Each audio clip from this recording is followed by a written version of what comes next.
In this program, we're looking at reporting verbs.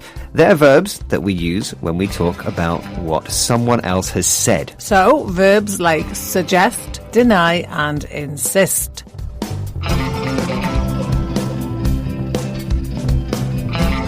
Let's start by listening to Simon, and Simon is a political news reporter. And while you're listening to Simon's news report, here's a question for you to think about. Why did the minister lie in her previous interview?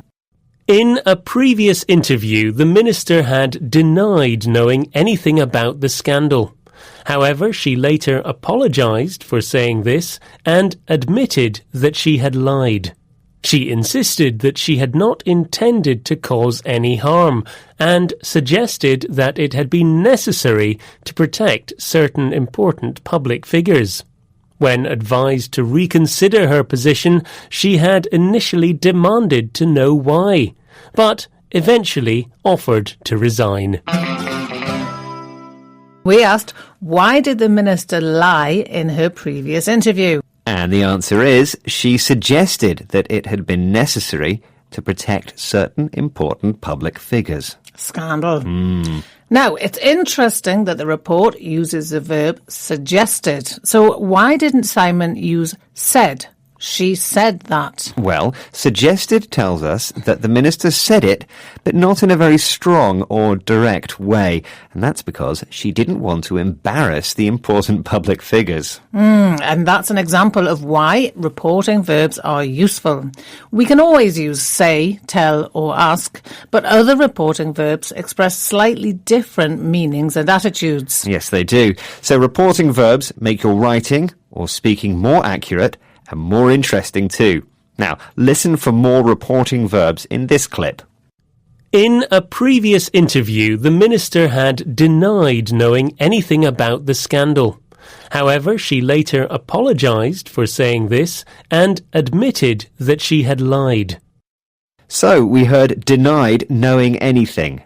Denied has a negative meaning. It means she said she didn't know anything about the scandal. Yes, but then she apologised for saying this.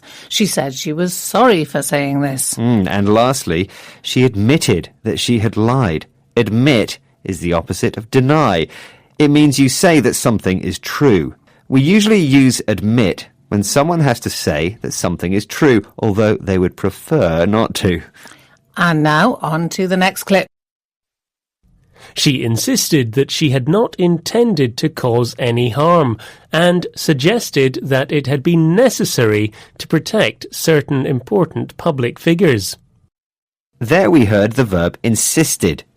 To insist means to say something strongly, especially when other people say something different. Yes, so the minister said strongly that it was incorrect that she'd intended to cause harm. Now, we've already looked at the verb suggest, but it's worth noticing that insist, suggest and admit are all followed by a that clause in the news report. Yes, so for example, she suggested that it had been necessary. But we often leave the word that out, so she suggested it had been necessary. Other reporting verbs have different patterns. Some verbs are followed by a verb plus ing, such as deny. And some are followed by to plus an infinitive. And you'll hear 3 examples of this in our final clip. When advised to reconsider her position, she had initially demanded to know why, but eventually offered to resign.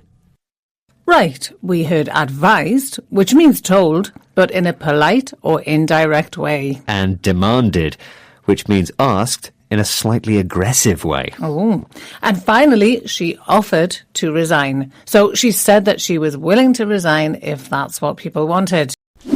Right, it's quiz time. Which 3 reporting verbs from the show today can you use instead of said in these sentences?